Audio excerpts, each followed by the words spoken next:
Hi, I'm Nick Rains from Leica Camera Australia. This is the new 70 to 200mm zoom lens for the SL system. Let me just give you some of my impressions about this new lens, and also I'll show you some of the pictures that I've been shooting with it.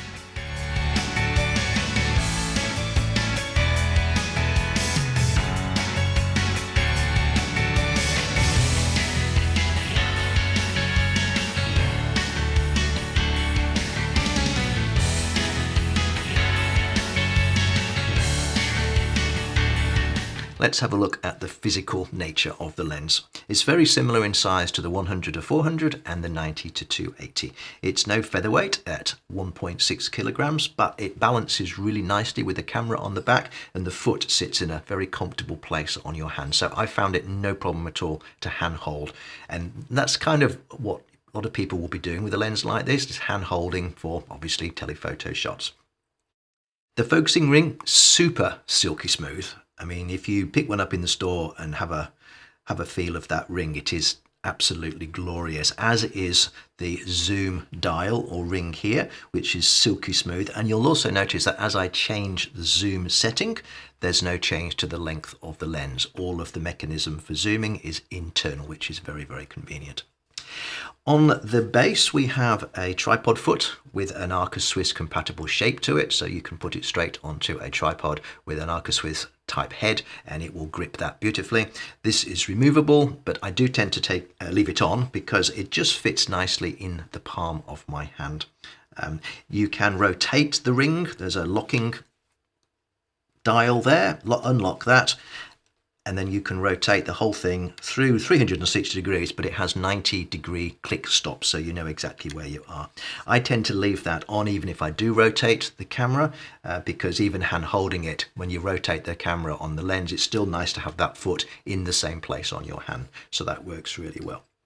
It's an f2.8 design through the range, so same aperture at both ends of the scale, and it has its own built-in stabilizer. Just to explain a little bit about that, how that works, on the SL3, the sensor is stabilized up to 90mm focal length. Past 90mm, the lens takes over if the lens has a stabilizer built in like this one does. There's a region of overlap, so as you zoom in at 70mm, it'll be the camera, at 80mm it'll be the camera, and then the lens will take over from 90mm onwards. So it's not like a hard cutoff exactly at 90mm. They've fairly cleverly arranged a bit of an overlap depending on whether you're zooming in or out as you use the lens. Okay, so the best thing to do is to show you some of the images that I've been shooting. So the first ones I want to show you are from the lens on its own, and then I'm going to mention the extenders because there's a little bit to talk about with those, and then I'll show you some pictures that I shot with the extenders as well. So let's jump into Lightroom and have a look at some of these images. I've filtered these pictures in Lightroom just to show the lens on its own and then with the teleconverters. So this is the lens on its own. This particular picture here of this helicopter gives you a very good idea of how sharp this lens can be. So if I zoom into 100% there, you should be able to see just how beautifully it's rendered all these rivets and all the lettering on these little labels here, the wheels, even the guy in the back here. Look at that. That is just superb. Really, really crisp. I was very impressed when I saw this shot. So that's at 1250th at f4.5 and at full 200mm. So that to me just shows how capable this lens can be. One of the polar bears that came to visit our ship, this is 800 ISO, and if you look at the metadata on the right hand side, you'll see this was taken at 0059, so that's 1 o'clock in the morning. That's why I had to use 800 ISO, and I shot it at 640th of a second, which is a little lower than I'd normally use, because in the Arctic the sun doesn't set, but it does get a little bit gloomy at dusk, particularly when there's some fog around, as there was when I shot this picture. So I had to use a slightly higher ISO to get a crisp picture, but it's pretty crisp, and I think you'd agree that is beautifully rendered. Really, really nice and sharp on the eye, exactly what you want from this kind of lens. Let's have a look at another polar bear picture. There's one, let me see. Oh, I'll show you some more polar bear pictures when we get to the teleconverters, because mostly they weren't as close as that last one. Here's one that shows how sharp the lens can be as well. These are some sled dog puppies playing. f7.1, I wanted a bit of depth of field just to make sure that everything stayed crisp and had a bit of depth of field because they were moving so quickly. Sometimes at 2.8 it only takes the merest flick of the head to render the picture slightly out of focus. So that came up really nicely as well. And then a nice one here which shows where 200mm can be really effective as a landscape type lens when you've got some human element for scale. This compression of perspective is something I really enjoy, and if you look down the bottom left hand corner you'll see how beautifully sharp this Zodiac has been rendered. You can read the name of the ship on the side, but you've still got this wonderful looming glacier in the background. So that's 200mm at f2.8, so wide open at 2500th of a second. And then some detailed shots. Again, this is 154mm, so not quite tight. I enjoy being able to frame my shots exactly as I want them rather than having to crop later. So having the ability to change the focal length slightly makes all the difference.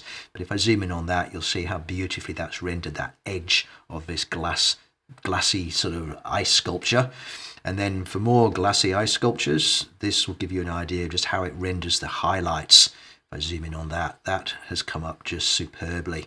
It's actually quite difficult for a lens to focus on as well because it's quite a confusing shape, but I think you'll agree it's done a pretty good job of catching the focus and also rendering the highlights. So that's really beautiful. And this last picture here makes an interesting point. This is the sensor stabilizer operating. This is a 50th of a second at 70mm. So given that the camera sensor stabilization system works up to 90mm, this would be the camera doing all the work rather than the lens. But if you zoom in on that, you'll see just how incredibly sharp these people are behind the waterfall, but at the same time a 50th of a second has rendered this water beautifully blurred to give it a sense of movement and power. Alright, let's just talk about teleconverters for a sec.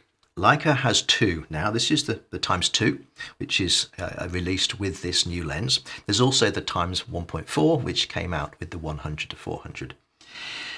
There's two things going on with converters. Let's talk about the ×2. The same principles apply to the 1.4, but let's talk about the ×2. First of all, you lose 2 stops of light. So to keep all your settings the same, aperture, shutter speed, etc., you will need to use 2 steps higher ISO. Now that obviously will reduce the quality that you see in subtle ways. The difference between 400 and 1600 is there. I mean, I think the SL3 does an amazing job at 1600, but there's no doubt that the lower the ISO, the higher the quality of the image. So that's one thing. The second thing, this is not so commonly thought about, is that not only are you reducing the light coming in the lens requiring a higher shutter speed, or forcing a higher shutter speed I should say, you're also magnifying the image by 2, which causes another layer of image quality loss due to camera shake. So in a way, you have to consider 3 stops of loss when you're using a ×2 converter. So to maintain handheld sharpness, particularly if your subject is fast moving as well, I mean that has nothing to do with handheld sharpness, camera shake. If your subject's moving pretty quickly as well, same thing applies. You really need to take your ISO up 3 stops to keep the same sharpness, at least 3. Now that's where some people will fall down. When they look at the images they shoot on this, they may see a lack of sharpness, and it will be because of the shutter speed you use. If you put this lens combination, or this lens and this converter combination on a tripod, shoot statically, the quality loss is very, very hard to see. Tiny little bit of loss of contrast maybe, but you've got to look pretty closely. But you don't shoot locked down on a tripod at a static subject very often.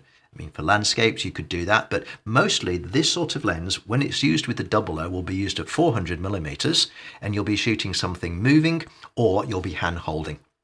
So you really need to pay attention to your shutter speed and make sure it is as high as possible to get the best quality out of this combination here.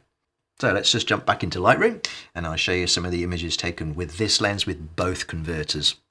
Okay, let's look at the shots that I've taken on the teleconverters. The first few pictures here are taken with the 1.4 converter. So let's just start off with this one here. This is in full sunlight, so I've managed to get a nice high shutter speed, f5, so it's not quite wide open. It would be wide open at f4, 1250th of a second at 280mm, which is exactly zoomed into the maximum.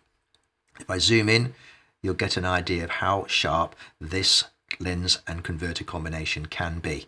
Beautiful, but again, you have to keep that shutter speed up high. The next shot, also in the sunlight, same sort of level of sharpness. This is slightly higher ISO, 3200. And then the last shot here, this was taken in the late afternoon. You can see how the light is much softer. It was quite foggy.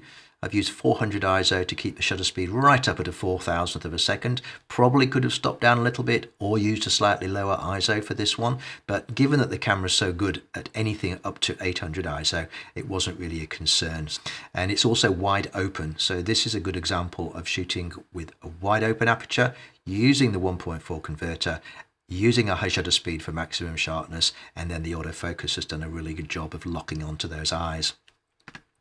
This last set of pictures is with the ×2 converter, and this one of the sleeping bear is one I'd like to show you. So this is 800 ISO. Again, this was late in the evening, 7 o'clock in the evening, 400 millimeters, so that's 200 × 2, 1600 ISO, and wide open at f5.6. And if I zoom in to 100% on that, I think you'll see just how crisp that lens can be. I'm very impressed with that. And then this is the picture on the wall or on the easel behind me in my office. And this is 1600 ISO, taken at midnight in relatively low light conditions. That's why it was at 1600 ISO. 800th of a second, which it was a bit risky. I didn't want to go to 3200, so I thought I'd risk an 800th, and I got away with it. It wouldn't have taken much for the bear to move its head and get a blurry picture, but I got away with it. So that's about as low as I would ever go with this sort of subject, but you can see there just how crisp that is. So there's the full frame, slightly cropped vertically, but there is it at 100%, and you'll get an idea of just how good that can be. And this last bear, this is the same shot as before, just a slightly different pose, same setting, 1600 ISO. Again, really sharp, perfectly focused on the eyes, and the fur has rendered beautifully. So yeah, very impressive, that ×2 converter. So where does this lens fit into the lens range that Leica offers for the SL system? Well, think of it this way. You've got a 14 to 24, then you've got a 24 to 70 or a 24 to 90, and you've got a 70 to 200. So that's 14 to 200, all covered in just 3 lenses. Plus you could use the 100 to 400 if you want to go longer. So this lens plugs a hole very neatly in the lens range. And for those people who like to shoot modest telephoto, wedding photographers in particular, and reportage photographers, this lens will be absolutely ideal.